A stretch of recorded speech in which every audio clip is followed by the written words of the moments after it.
for each meal you had at McDonald's, to binge watching your favorite show on Netflix like Stranger Things, have you begun to realize, wow, I am addicted to this, and it's not even produced from my own country? You see, when we talk about globalization, we often imagine cultures really exchanging ideas across borders. But what if that exchange isn't equal? What if some other cultures have far more influence than others? Today, we'll be talking about something called cultural imperialism, along with its effect on a country and its political economic perspective.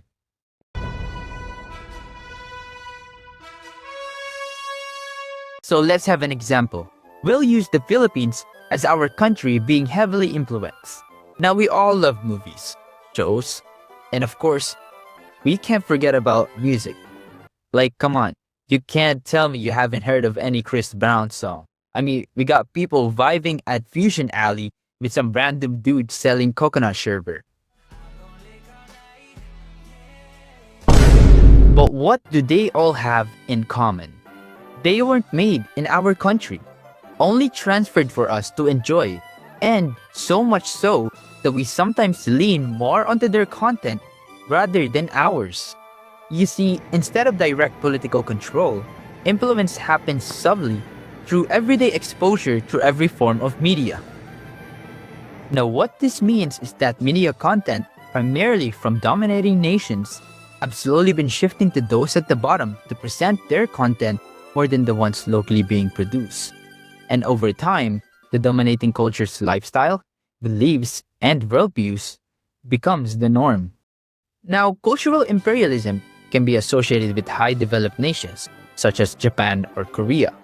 However, in modern international communication, Western industrialized nations, particularly the United States, are often seen at the top when it comes to global media production and distribution. That's because they possess the strongest cultural industries. But there are also contributing factors that we'll get onto next.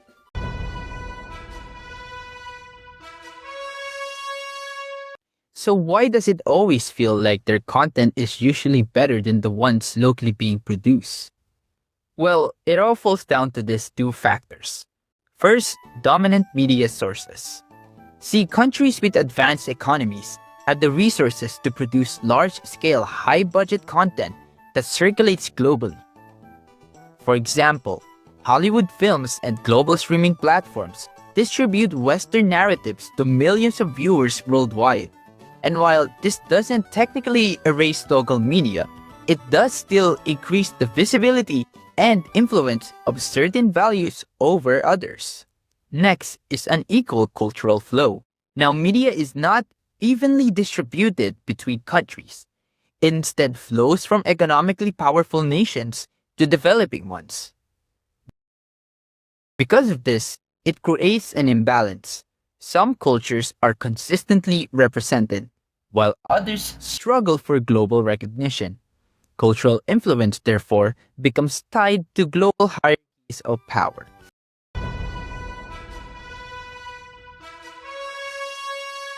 Now let's get into how political economic foundations tie to cultural imperialism.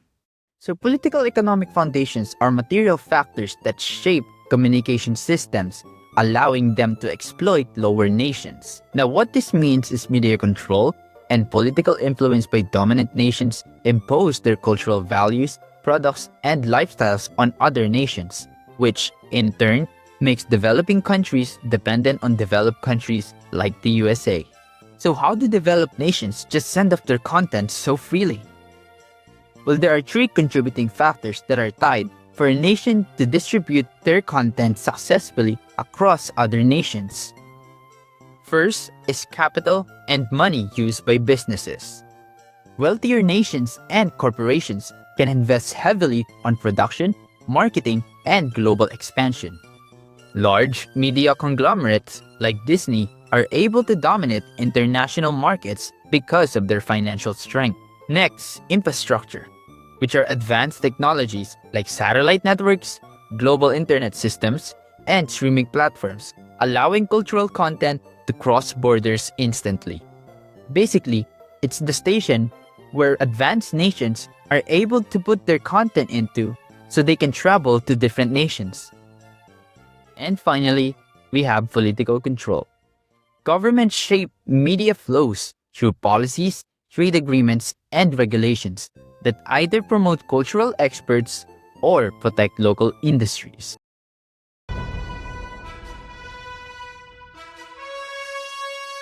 So, in short, cultural imperialism is not about a country enjoying other media content such as Western media. It is about how global power structures allow them to dominate international communication systems because of economic strength, technological advancements, and political influence. Understanding this helps us see that global media consumption is not just about entertainment. It reflects deeper patterns of power and inequality in the international system.